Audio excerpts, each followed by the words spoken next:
Hey folks, David Frost, my strategic forecaster here for another episode of Common Sense Market Analysis. Today is Tuesday, May 7, 2019. We're looking at a daily chart of the SPY or Spider, which is the proxy for the S&P 500. So we had a thrashing across the markets today. We're obviously going to discuss the whole ball of wax. We're going to cover everything. We've been looking for a top. Obviously, the questions are, was there a top? Is the top in? All that stuff. We're going to unpack everything. We're going to lay it all out on the table and get going right away. Before we do that, let me get something else out of the way and just thank everybody for continuing to participate and post comments underneath the video each and every night. I love the interaction, and you know I especially love the banter back and forth. In addition, if it's worthy, but only if it's worthy, hit the thumbs up button on the video and then go ahead and share the video with anybody that you think can benefit from this information. Okay, back to business. Where are we? Where do we go from here? Those are the main questions. We're going to get into that. First, let's do a little bit of a recap in terms of where we were recently. So several days ago, namely on the 1st of May, the market put in what we called a reversal candle. Wasn't on tremendous volume, and as a comparison, look where the volume is today. Down at the bottom, you'll see today had 141 and change million shares traded on the SPY. Now, that volume day or that day's volume on the 1st of May wasn't anywhere near that. It was only 71 million shares, but it was a reversal candle. We discussed it at the time. The other thing we discussed at the time and since then was any trader that wanted to be short the market can do so against the high of May 1st. Any close above the high of May 1st, and you'd have to move out of that trade because the trade would have therefore been wrong and the market can certainly go to higher prices. We would then look for another signal of a trend change. However, here we are, lower than we were from yesterday's lows and considerably lower from where we were yesterday's highs. Is this it? Is the market just going to unravel? Is the trapdoor going to open up? And is everybody that's on the bullish side of the market going to just fall right through? That's not the way it works. Let me explain, and let's try and set some expectations based on what generally happens. Of course, anything is possible. We're going to go with the norm. We're going to go with the 80-20 rule, what happens 80% of the time, but we'll sprinkle in some watch out for this kind of stuff. Remember, we always have to be aware of the trick, trap, fool, and frustrate crew. So the first order of business is China. Everything is focused on China. The market is doing what it's doing because of, air quotes, China. Okay, let's give them China. There are trade talks going on. It's a perfect excuse. Let's use it. So we have China. We have people coming from China to negotiate. We have their chief negotiator coming. He's not coming. He's coming. They're going to cut a deal. They're not going to cut a deal. They have to pull something out of the deal. We don't want it pulled out of the deal. You see what's going on. You're going to hear that over the next several days. The market's going to swing up on China. It's going to fall hard on China. It's going to have large swings in both directions. It really doesn't matter what the reason is, whether it's China or some other assigned reason by the pundits and the media, makes no difference. We'll use China if you want to use China. What we do know is we were in the zone where this was coming one way or the other. But keep in mind, just because we had a down day doesn't mean the market has to collapse. Keep in mind, we didn't even hit the 50-period moving average on the daily chart. What's to say we can't have another up day tomorrow, repair the damage, and continue up north? We can. What would happen if we closed above the high of May 1st? Then we would likely be going higher, and we would have to reset the expectations and try it again on the short side based on another signal of a trend change that may occur down the line. So this is how you have to approach the market. It's always an if-then statement. If the market does this, then this. If it does that, then this. We just have to be aware of both sides of the market. There's nothing that says we don't get some kind of news, quote unquote, tweet overnight that reverses the tweet that sank the market this time around, we could get a 180-degree tweet in the other direction. And keep in mind, it's not the tweets, it's actually the market that when we have expanded volatility, we're going to see large swings in both directions. We talked about this in November and October and December of 2018, and here we are talking about it again while we're on the verge of putting in another top. Whether or not the top is in is just nomenclature. What we do know is we can trade against the top that's in. That's all you need to know. Are we going to get large rallies? Absolutely. Could we get a vacuum to the downside? Could we wake up to another large gap down? Absolutely. That's what happens in these environments. That's also the reason why any trader that's short has to be taking profit along the way. We could be a lot lower 2 months from now. However, we could also be a lot higher than we are today 2 days from now. You have to be prepared for both. All right, let's switch gears a little bit and let's get specific. Let's talk some numbers. Now, inside the numbers members this morning, we're given the bogey. The bogey was 28.83 in the ES, which translates to a little bit below 288 in the SPY. There it is. We'll call it 287.75. Now, there are other numbers down below that are extremely important, and they're provided to Inside the Numbers members early in the morning, long before the market opens. Let's talk some additional numbers. Check this out, by the way. Remember the 290.25, the other horizontal trend line up above. 290.25. What was the opening print today? The opening print was 290.15. So it's interesting how all of a sudden, and that's not necessarily the reason, but I did leave that on the chart for a reason. It's important. That number is important to the market. You can see how we opened pretty much right on it and traded away from it today. I no longer need that number. There are other numbers that are important. Right now, the near-term bogey is 287.75. And you'll notice what happened. Let's look at a short-term intraday chart. So there's your bogey. 287.75 could have been 288, 287.50. It's within a margin of error of that number, a reasonable margin of error, right? We never know necessarily to the penny every time, but sometimes we do. But nevertheless, look what happened at the end of the day. The market, all of a sudden, in the last 20 minutes of the day, mysteriously rips up from a low below $286, rips up to 288. And the official close, 287.93. Okay, keep that in mind. And then right now, the market is at 288.5 in the electronic session. So the market closed officially for the day, 287.93. Go down to an intraday 10-minute chart, and look how close that is to that 287.75. So you can see they're teetering on a very, very critical area for the market, at least in my opinion. Let's take a viewpoint from an hourly chart perspective. Now, I want to show something and just make you look at something that we may or may not be seeing, right? So the first thing I see when I put a chart on the screen is generally the most important thing, at least from the way I look at things, from my perspective, what my mind focuses on first. And remember, my mind's a dangerous place to be. You all know that. But whatever my mind focuses on first is generally, at least to me, the most important thing on the chart. So what is my mind focused on right now?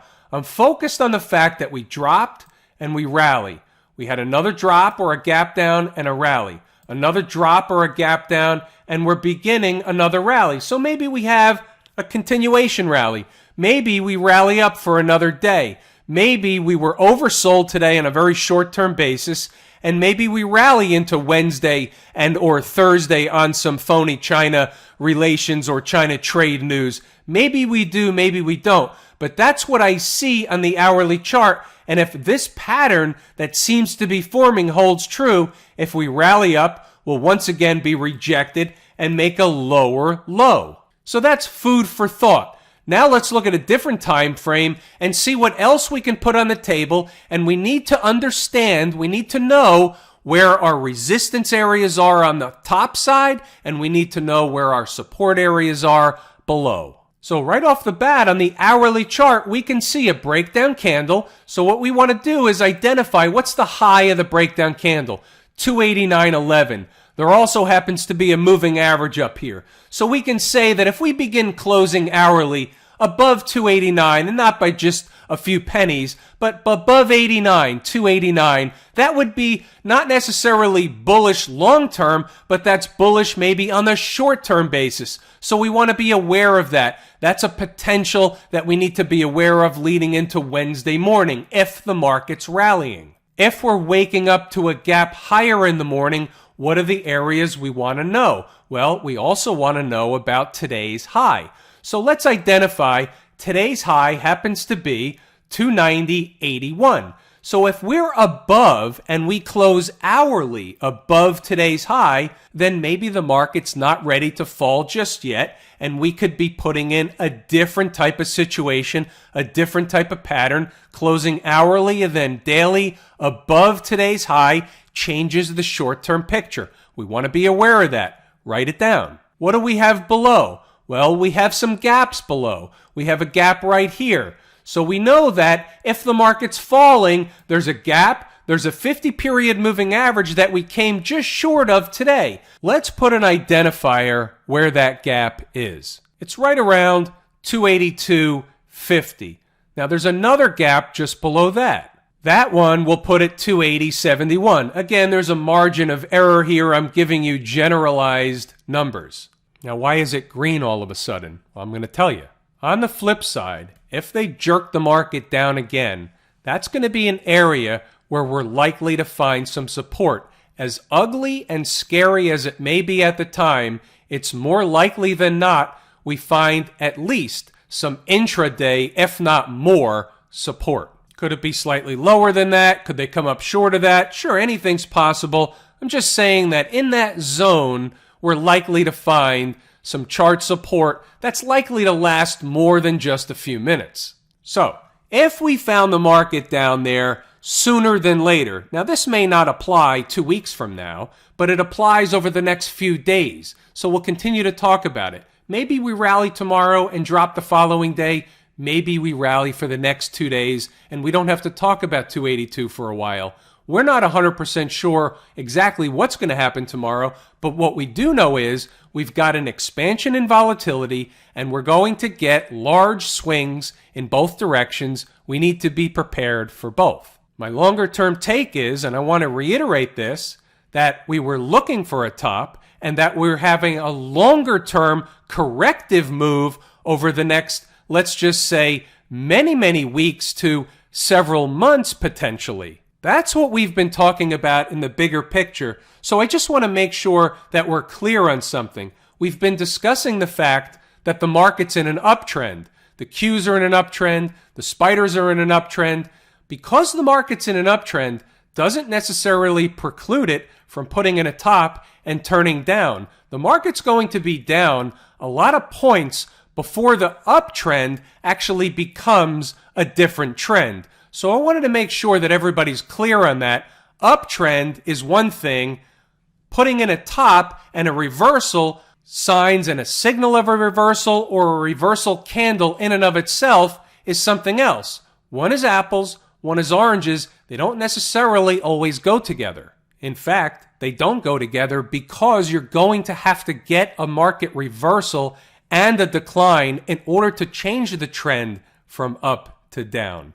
So for those of you that were confused about uptrend and looking for a top, that should help clear the air. I know most of you were clear, but there's one or two out there that might not have gotten it. What's doing over in Camp IWM? Well, this is interesting. Yesterday, everything is wonderful and bullish, and how fast things change in one day. The IWM is down 1.8%. As a comparison against the spiders, they were down about 1.5%, slightly less than that. So it's interesting when you compare the two. We had relative weakness against the spiders in the IWM. That is a leading indicator for me. It is my favorite market leading indicator. Doesn't lead all day, every day. We know that. But in the bigger picture, generally is a leading indicator. Let's look at this from a different viewpoint. We've had our eye on the weekly chart, and we know it's not in the same position as the S&P 500.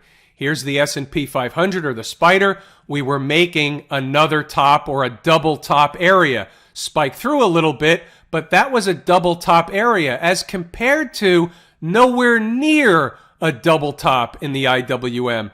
That's a non-confirmation signal. That's a market telling you that one is not confirming the other, so one has to catch up with the other, and it's our job to read which one has to catch up with the other. Back to the daily chart, and for those of you new, we've looked at that weekly chart and had that discussion several times. So none of this is new information. It's just information that's on a continuous basis that we're unpacking, unfolding, and discussing. Let's talk about the trend in the IWM. Did anything change in terms of trend today, whether we're talking about the IWM or the spider? No, the trend remains the same. A down day doesn't change a daily trend. We can have an update tomorrow and everybody will forget about where we were this morning. Remember, the trick, trap, fool, and frustrate crew will make it look like everything's fine for a while, then they'll make it look like the world is ending for a while. It'll be fine, the world is ending, fine, ending, fine, ending. That's the way it works. Before we move on, I just want to discuss volume one more time as it relates to the S&P 500, namely the spider. So when we look at the volume today, it's not really tremendous volume. 144 million shares isn't tremendous volume. When we get up to the 250 camp, that's tremendous volume. That was a market reversal down here. Not to say this isn't good volume. It is good volume as compared to the volume that we've had recently. But yesterday was an up day, and we also had good volume. So I just want to make sure that we keep this in perspective. Something's going on.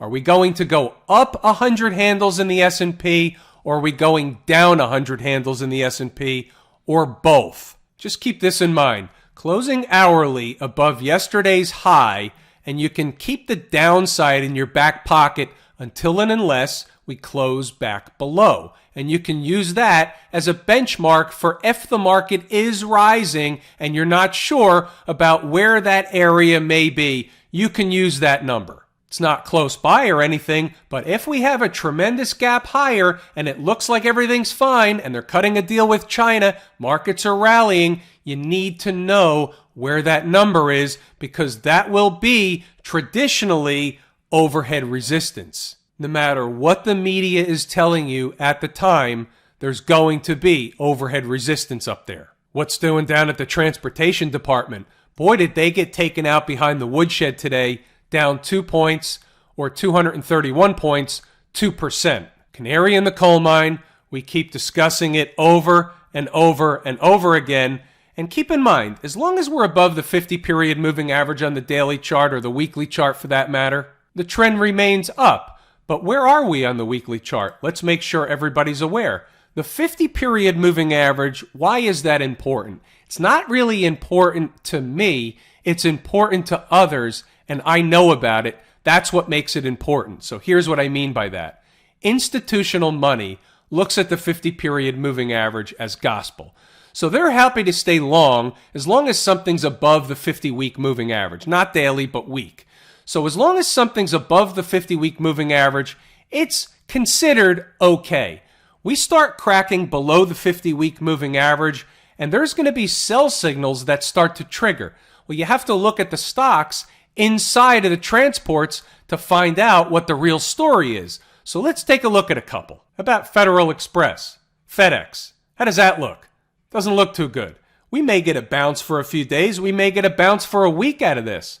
But does this look bullish or bearish? What if we go over to the daily chart? What does that look like? That didn't exactly work. Let's try it again. So you go over to the daily chart and you can see that we could certainly banter back and forth for a while if the market catches a rally for a day or two or a week or so. We can certainly rally for a while. But the longer term vision for FedEx looks more like a bearish wedge pattern or a bear flag pattern, however you want to define it. Here's a down move. Here's a bearish wedge pattern that generally results in another resuming move to the downside. So this is part of the transports. We need to watch that. Also, part of the transports. Look at where this is. This is UPS as it relates to all the moving averages on the weekly chart. Is this bullish or bearish? Now, we may catch a rally. It may be oversold. However, it's not bullish. Chart stuff 101. High, lower high, lower high, lower high. That's not good. That is not bullish for a stock. They teach you that in Technical Training 101. Always look at both sides of the coin. Here's the rail stocks. Do they look the same as the UPS and FedEx? No, not necessarily. CSX, which is also a component of the transports, doesn't look the same. Right here on the daily chart, we came in and bounced off of a spike through of the 20-period moving average. When you look at the weekly chart, this is actually in an overbought type of condition and is more likely to come down toward the 20-period moving average, also known AKA home base. So we could actually get the CSX moving in the same direction as a UPS or FedEx. The charts look different. They're doing it for different reasons. You have to be aware of these things. You have to be aware what's under the hood. What's important to me about the transports is when they topped out relative to the SPY or the S&P 500, and the transports actually formed at least a short-term bottom right on schedule in the zone where they should. That information is right out of the course at Lazy E-mini Trader without a shadow of a doubt. And here we are fighting that low, and you can see where the close was today. They fought to close it back above that low that was put in on the 2nd of May. They touched the 50-period moving average on the daily chart and rallied it back up. Think about how the transports were getting killed today. Look at a short-term intraday 10-minute chart. At the lows, you can see here, we were at 10,556 on low. So they rallied it 120 points from the low to close it back above the other day's low. Is that bullish or bearish? Well, that in and of itself is not bearish. That in and of itself is bullish. We may have other bearish things that outweigh that in and of itself, but that by itself is a bullish action or reaction, however you want to look at it. The Qs out in Silicon Valley, all of a sudden, we're no longer above the 20-period moving average. So look what happened yesterday, and we can discuss this. We're back to the trick, trap, fool, and frustrate crew. So what they did yesterday was they ripped the market up, and just to fool everybody, to suck all the bulls in, to pull the rug out overnight, you wake up and there's not much you can do about it. Happens all the time. Trick, trap, fool, and frustrate crew out in full force yesterday. You don't know when, where, and how they're going to do it. You just know they're going to do it. We can play Monday morning quarterback all day with this one. Look at this. They spiked through the 50-period moving average, closed near the highs of the days. Nothing wrong with this chart whatsoever. And there wasn't at the time. And then they pull the rug out. And where was the opening price of the day? Right below the 20-period moving average. If you're looking for a top, you're not surprised. If you're buying the market thinking everything's fine and riding the bull wave, then you have the deer in the headlights look and are surprised. Some of you that watch these videos every single night still are surprised because you watch other ones and you just pick and choose who you're going to believe. I know that's what's going on. It's whatever you choose to do. My objective is to try and get you to understand how to read the market for yourself. I guess the idea is you want to be good enough so that you don't need me anymore. And you certainly don't need some of those other hooligans out there. There's definitely some good ones, but there are certainly some hooligans. Does anybody use the term hooligan anymore? Probably just the people with VCRs. So what's the net story with the Qs? This is the NQ. I didn't mean to do that. I hit the wrong button. Is it likely we're going to turn around and continue higher, get right back above the 20-period moving average, or is it likely that we're going to fall below? Well, what's likely is a retest to the 20-period moving average. I'm not saying they will do that, but that's under normal market conditions, a likely story and likely to happen before they really drum this market further down. Now that could happen, and this is why I was on the NQ. That could happen in the NQ overnight, and then you can wake up to another gap down. That's certainly possible. This is the futures contract that is in relation to the triple Qs that tracks the NASDAQ. So this is the E-mini NASDAQ 100 contract. How important is the 20-period moving average at this point? It's not as important as you might think. And here's the reason why. We hit it once here, rallied away. Hit it again, rallied away. Now we close below it. So that's 3 times around the 20-period moving average. Back and forth. The more times a stock or an index or whatever the chart is back and forth through a particular support or resistance area or trend line, in this case moving average, the less that trend line becomes important on that chart at that price. You rally away from it, it becomes more important again. You banter back and forth, up and down through it, it lessens the importance at that time, at that price. That's all. Down at the financial district, 27.5, give or take. Where did we stop today? Right where we should have. Former breakout area. All we did was we consolidated. We tried to break out. We talked about 28 to 28 and a quarter. The market never made it to 28 and a quarter. It split the difference in between, and we came right back where we started from. That's it. Nothing more, nothing less. Is it bullish or is it bearish? It's neither. It was a bad day, down 1.5%, but we're still above all the moving averages. We actually spiked through but closed above the 20-period moving average. So there's really nothing bearish. It was a bad day. And if the market is going to fall, the financials are going to fall too. If the market's going to rally, you're going to have to get participation from the financials. The financials are unlikely to be going south with the rest of the market going north. That's unlikely to happen. It can happen for a very short period of time,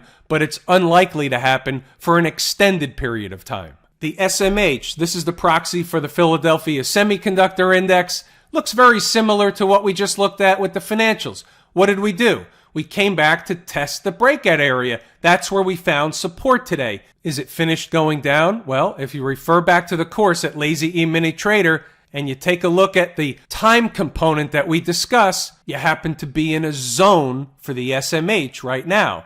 You're in a zone in terms of a former breakout area, and you're in the zone in terms of time. Does that mean it's going to turn around and go back the other way?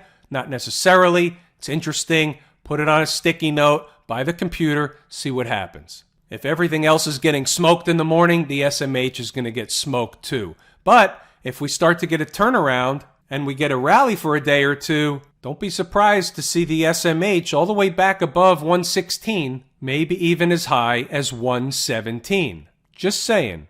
If we get to the point where the SMH happens to be getting smoked to the downside, that's something else. The two areas are about 104 and then a break of 100. Those are your two near-term areas of support. The only two that I would be interested in. 104, give or take, and a break of 100. And on the 100, keep in mind, they may not actually break 100. They may get close and then rip the market away from 100. They do that. But that's the general zone where I'm looking for support. Taking a look at a couple of stocks, why not? Taking a look at Apple first.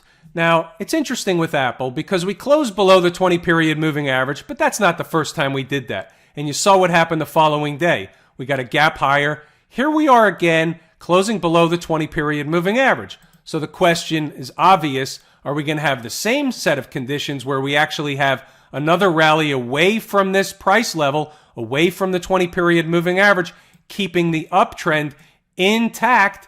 That is possible. That is on the table. There's nothing technically wrong with Apple just yet. But when you see stuff like this developing, you want to look further. Let's see what else we have. Let's look at a weekly chart. What do we have? Well, we have something that looks similar to the IWM, doesn't it? Does it look like we could potentially be putting in a lower high? That is possible. We could obviously rally and take out the former high.